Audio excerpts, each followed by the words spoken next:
Hello viewers, আসসালামু আলাইকুম। Take world Bangla YouTube চ্যানেলে সবাইকে স্বাগতম।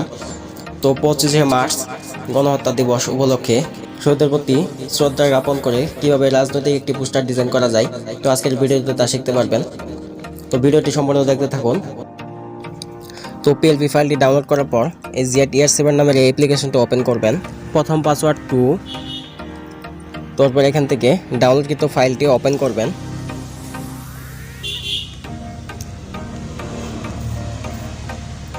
তো দেন এখানে 25 মার্চ গণহত্যা দিবস উপলক্ষে এরকম একটি জিপ ফাইল দেখতে পারবেন। তো এটার উপর ক্লিক করবেন। তারপর এখান থেকে এক্সট্রাক্ট হিয়ারের উপর ক্লিক করবেন। তারপর এখানে ভিডিওতে দেখানো পাসওয়ার্ডগুলো সংগ্রহ করে নেবেন। তারপর পাসওয়ার্ডগুলো এখানে দিয়ে দিবেন। দ্বিতীয় পাসওয়ার্ড 5। তারপর এখান থেকে ওকে বাটনে ক্লিক করবেন। তো দ্যাটস অল, আমাদের পিএলপি ফাইলটি আনজিপ হয়ে গেছে। তারপর পিক্সেল ল্যাব অ্যাপসটি ওপেন করবেন। পিক্সেল ল্যাব অ্যাপসটিতে পিএলপি ফাইলটি অ্যাড করার জন্য উপরে 3 ডট আইকনে ক্লিক করবেন। এরপর ওপেন ডট পিএলপি ফাইল এটার উপর ক্লিক করবেন। তারপর এখানে উপরের দিকে ডট পিএলপি ফাইল এটার উপর ক্লিক করবেন। তারপর ডাউনলোডকৃত তারপর আনজিপ করা ফাইলটি ওপেন করবেন। তারপর এখানে 25 মার্চ গণহত্যা দিবস 2022 এরকম একটি পিএলপি ফাইল দেখতে পারবেন। তো এটার উপর ক্লিক করবেন। তারপর এখান থেকে ওপেন অ্যান্ড অ্যাড এটার উপর ক্লিক করবেন। তো এরকম একটি ইন্টারফেস দেখতে পারবেন। তো এখানে আপনারা তৃতীয় পাসওয়ার্ড 2 উপরে ডান দিকে এখানে আপনাদের রাজনৈতিক ব্যক্তিদের ছবিগুলো দিয়ে দিবেন, আর নিচের দিকে এখানে আপনাদের পদবি এবং নামটি দিয়ে দিবেন। তো এগুলো চেঞ্জ করার জন্য উপরে ডান দিকে এই লেয়ার অপশনে ক্লিক করবেন।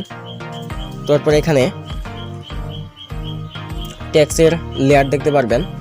তো এখানে প্রথমটিতে আপনাদের পদবি এবং দ্বিতীয়টিতে আপনাদের নামটি দিয়ে দিবেন। তো এগুলো দেওয়ার জন্য এটার উপর ক্লিক করবেন। এরপর পেন্সিল আইকনে ক্লিক করবেন। চতুর্থ পাসওয়ার্ড 0। তারপর এখানে আপনাদের পদবিটি বসিয়ে দিবেন। তারপর ওকে বাটনে ক্লিক করলেই এখানে চেঞ্জ হয়ে যাবে।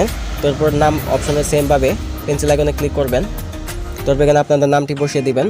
তারপর ওকে বাটনে ক্লিক করবেন। তো এরপর এখানে নামটি চেঞ্জ হয়ে যাবে। তারপর এখানে রাজনৈতিক ব্যক্তিদের ছবিগুলো এখান থেকে লেয়ার অপশনে ক্লিক করবেন। এরপর এখান থেকে চাইলে আপনারা এখান থেকে হাইড করতে পারেন অথবা এখান থেকে ডিলিট করে দিতে পারেন। তারপর এখানে আপনাদের রাজনৈতিক ব্যক্তিদের ছবিগুলো আনার জন্য এবং এখানে আপনাদের ছবিটি দেওয়ার জন্য উপরে ডান দিকে উপরে বাম দিকে প্লাস আইকনে ক্লিক করবেন। এরপর এখান থেকে ফ্রম গ্যালারির উপর ক্লিক করবেন। এরপর এখান থেকে আপনাদের কাঙ্ক্ষিত ছবিগুলো নিয়ে নেবেন। ছবিটি পিছনে দেওয়ার জন্য গো টু ব্যাক এটার উপর ক্লিক করবেন। তারপর ছবির ব্যাকগ্রাউন্ডটি চেঞ্জ করার জন্য এখান থেকে পঞ্চম পাসওয়ার্ড 2 ইরেজ কালার এটার উপর ক্লিক করবেন। তারপর এটিকে এনেবল করে দেবেন। তারপর এখান থেকে এই পেন্সিল আইকনের উপর ক্লিক করবেন। এরপর ব্যাকগ্রাউন্ডের উপর ছেড়ে দিবেন।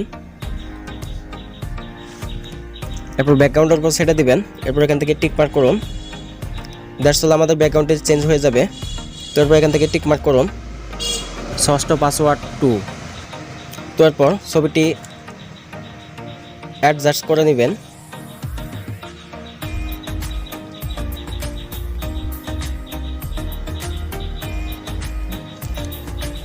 তো এখানে আপনাদের রাজনৈতিক ব্যক্তিদের ছবিটি দেওয়ার জন্য সেম প্রসেসে এখান থেকে প্লাস আইকনে ক্লিক করবেন। এরপর ফ্রম গ্যালারির উপর ক্লিক করে আপনাদের কাঙ্ক্ষিত ছবিগুলো নিয়ে এখানে বসিয়ে দিবেন। তারপর এই পোস্টারটি সেভ করার জন্য উপরে সেভ আইকনে ক্লিক করবেন। এরপর সেভ অ্যাজ ইমেজের উপর ক্লিক করবেন। এরপর এখান থেকে পিএনজি অথবা জেপিজি রাখতে পারেন। তো এরপর এখান থেকে কাস্টম অথবা এখান থেকে আলটা দিয়ে দিবেন। তো এরপর এখান থেকে সেভ টু গ্যালারির উপর ক্লিক করবেন। তো দেন ছবিটি সেভ হয়ে যাবে। তো ভিউয়ার্স, আজকের মতো এই পর্যন্তই। ভিডিওটি ভালো লাগলে অবশ্যই like, comment, share and tech world Bangla YouTube চ্যানেলটি সাবস্ক্রাইব করে আমাদের সাথেই থাকুন। সবাইকে ধন্যবাদ।